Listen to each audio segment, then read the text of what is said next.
चलिए अब आगे क्वेश्चन देखते हैं। Question number 6। क्वेश्चन नंबर 6 कह रहा है for what value of x the numbers are in GP. Again simple question है। देखिए इसकी थ्योरी भी यहाँ बता देते हैं। सपोज टर्म्स जीपी में, तो जीपी में प्रॉपर्टी क्या है, ratio is same, means B upon A should be equals to C upon B, और you can say B square equals to A C. Famous type है, ये पता ही है, तो ये काम इसमें करना है। -2/7 ये फर्स्ट हो गया, ये सेकंड हो गया, ये थर्ड हो गया, ये जीपी में। If these are in GP then b square means this square equals to a into c, मींस -2/7 इंटू -7/2 इक्वल्स टू 1 आएगा। तो x कितना आ जाएगा, सिंप्लीफाई, एक्स स्क्वायर 1 आएगा, तो x कितना आएगा, +-1 आ जाएगा। मैं +-1 बोल रहा हूँ तो उसको क्रॉस चेक भी कर लेते हैं। जैसे मान लो मैंने जीपी लिखी 1/2 +1 और -7/2। अब ये जीपी में सिस्टम क्या है, जैसे इसको उससे डिवाइड करेंगे तो 1 अपॉन -2/7, तो आंसर आ जाएगा -7/2 जो कॉमन रेशियो है। और यहां से डिवाइड करेंगे थर्ड को सेकंड से, तब भी आंसर ये आएगा -7/2, मींस कॉमन रेशियो सेम है। सपोज मैंने जीपी इस तरह से ली -2/7 -1 -7/2। अब मैं डिवाइड करूंगा तो -1 अपॉन -2/7 आंसर आएगा 7/2, ये कॉमन रेशियो आएगा। और इस केस में भी -7/2 अपॉन -1 करूंगा -7/2 आ जाएगा, प्लस का सॉरी माइनस माइनस कैंसिल हो जाएगा। मीन्स दोनों ही केस में, अब एक्स को मैं +1 रखूं या -1 रखूं, दोनों में आंसर जीपी में आएगा। तो एक्स की दो वैल्यूज आ जाएंगी, +1 एंड -1। ओके, आंसर भी चेक कर लें इसका, +-1 ये आंसर आ गया। नेक्स्ट क्वेश्चन देखते हैं। नेक्स्ट क्वेश्चन में नंबर ऑफ क्वेश्चंस है और इसमें हमें sum of the indicated number of the terms बताने हैं। अच्छा, तो ये स्पेशल टाइप की सीरीज है और सारी की सारी जीपी हैं, इनको पहचानेंगे और इनको सॉल्व करेंगे। जैसे क्वेश्चन नंबर 7 से स्टार्ट करते हैं हम लोग। Question number 7, 0.15 0.015 0.0015 means 15 upon 10 square, 15 upon 10 cube, 15 upon 10⁴, and so on, and we have to find the sum up to 20 terms। अब आती है जीपी के सम का फॉर्मूला, सबको पता है, मैं यहाँ पे इसको एक बार बता देता हूँ। a r⁴n -1 upon r-1 when r is greater than 1। दूसरा क्या है, a 1 r⁴n upon 1 r when r is less than 1। r = 1 में तो कहने की जरूरत ही नहीं, ठीक है। अच्छा, कहने की जरूरत क्यों नहीं है भाई, क्योंकि वो ए हो जाएगा, कॉमन सेंस की बात है, r जब 1 रहेगी।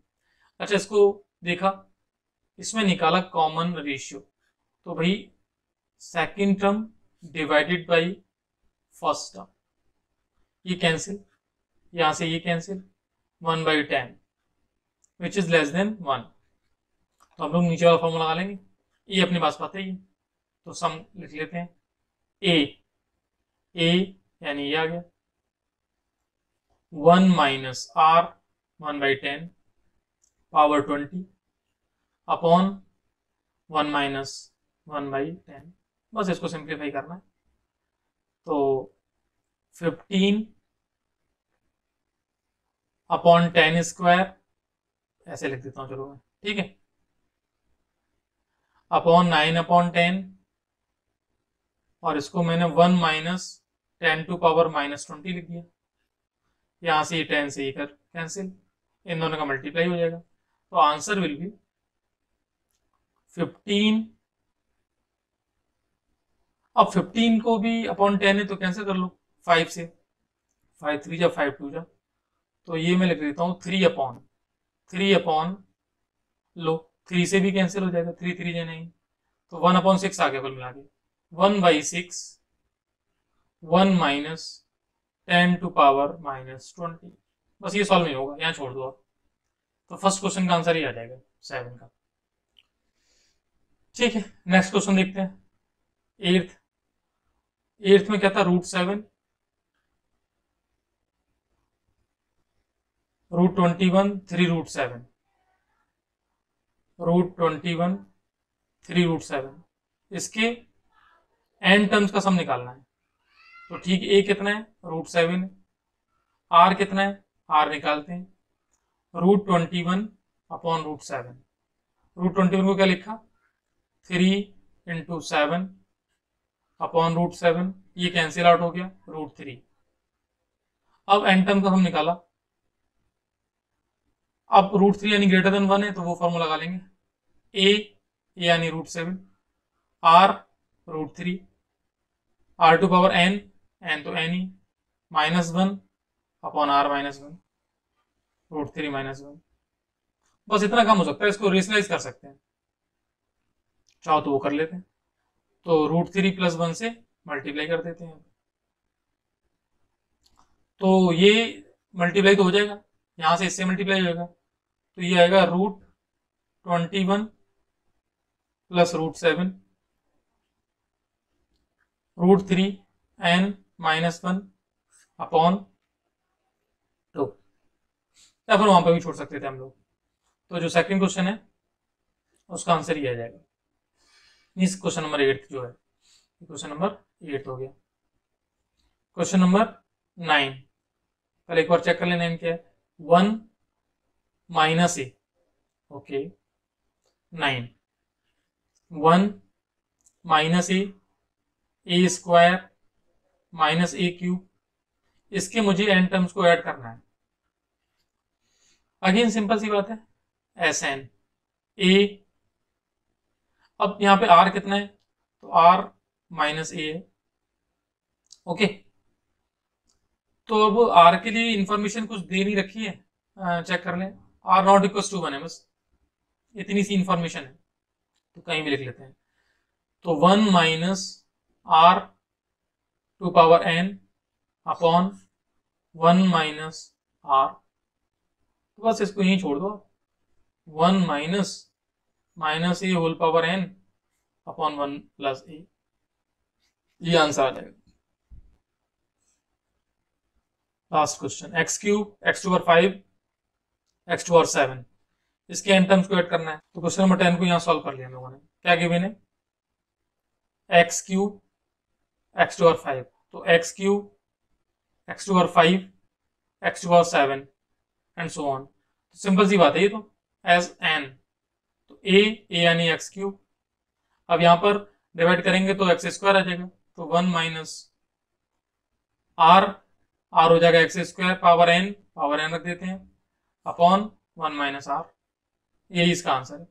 इसको थोड़ा सा इस तरीके से लिख दिया, बस x³ 1 - x⁴n अपॉन 1 - x²। अब इन सारे आंसर्स को मिला लेते हैं हम लोग। तो क्वेश्चन नंबर 7 का आंसर ये, ठीक है, उसके बाद 7 का आंसर होने के बाद 8 का आंसर ये आ गया, 9 का उधर है और 10 का ये आ गया।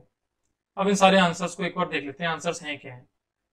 आंसर्स ये हैं, तो 7 क्वेश्चन का आंसर था, तो यहाँ चेक करेंगे ये है या नहीं, तो 1/6 था, 1 माइनस, यहाँ 1/10 लिखा हो तो 1/10 को उसने ऐसे लिख दिया 0.1, तो ये आंसर करेक्ट हो गया। 8th क्वेश्चन में उसने रेशनलाइज किया है बिल्कुल, बस √7 से हमने अंदर मल्टीप्लाई कर दिया, उसने मल्टीप्लाई नहीं किया, √7/2 बाहर रखा है और जो पावर √3 थी यहाँ पे n/2 लिख दिया उसको, तो ये भी आंसर करेक्ट है। 9th क्वेश्चन अपने सामने ऊपर लिखा ही हुआ है, इसका आंसर यही है, और 10th अभी लिखा हुआ है, तो ये सारे आंसर्स वेरीफाइड हो जाते हैं। Okay, question number 11, evaluate this. अच्छा, सबसे पहले इसको सिग्मा नोटेशन को समझाता हूँ। सिग्मा में यहाँ पर लिखा है k = 1 और यहाँ 11, इसका मीनिंग क्या है कि आपके पास जो भी वेरिएबल है, जैसे ये वेरिएबल है, इसको आपको 1 से लेके 11 टाइम्स तक लिखना है, मतलब पहले k को 1 डालेंगे तब ये लिखा जाएगा, फिर सिग्मा का मीनिंग प्लस आएगा, फिर k को हम लोग 2 रखेंगे, फिर प्लस आएगा, फिर k को हम लोग 3 रखेंगे, फिर प्लस आएगा, और ये सो ऑन आता रहेगा, कब तक, जब अपने पास k की वैल्यू 11 आ जाएगी यहां तक। तो बेसिकली 2 2 2 ये तो 11 टाइम्स हो जाएगा, तो 2 + 2 + 2 + 11 टाइम्स आ जाएगा, 11 टाइम्स प्लस।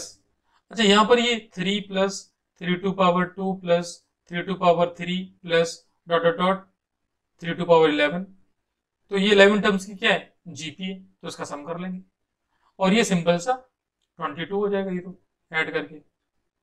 अब यहाँ पे a r to power n, n 11 है, -1 अपॉन आर -1 2।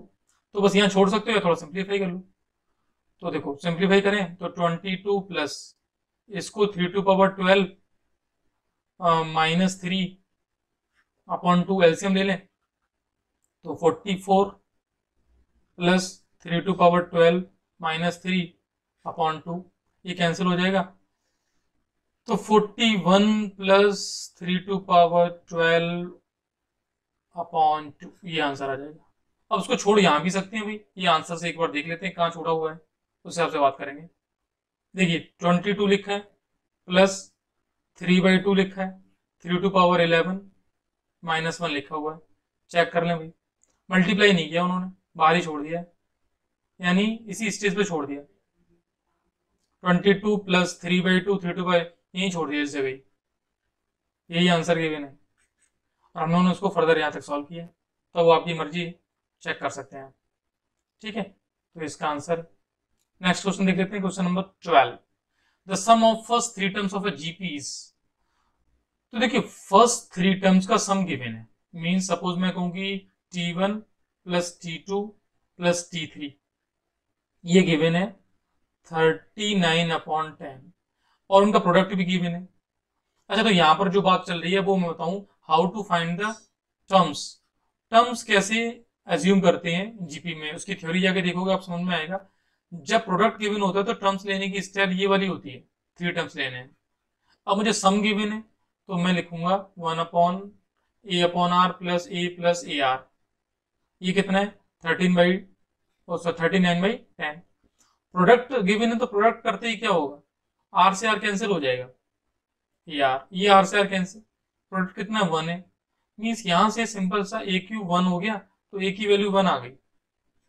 अब इसको यूज कर लेंगे यहाँ पर, तो ए कॉमन ले लिया मैंने, तो क्या बचा 1/r प्लस 1 प्लस आर, ये आ गया 39/10। ए तो 1 है ही, ए को 1 रख दिया। अब 1/r प्लस आर 39/10 -1, इसको सिंप्लीफाई कर लिया 29/10 आ जाएगा।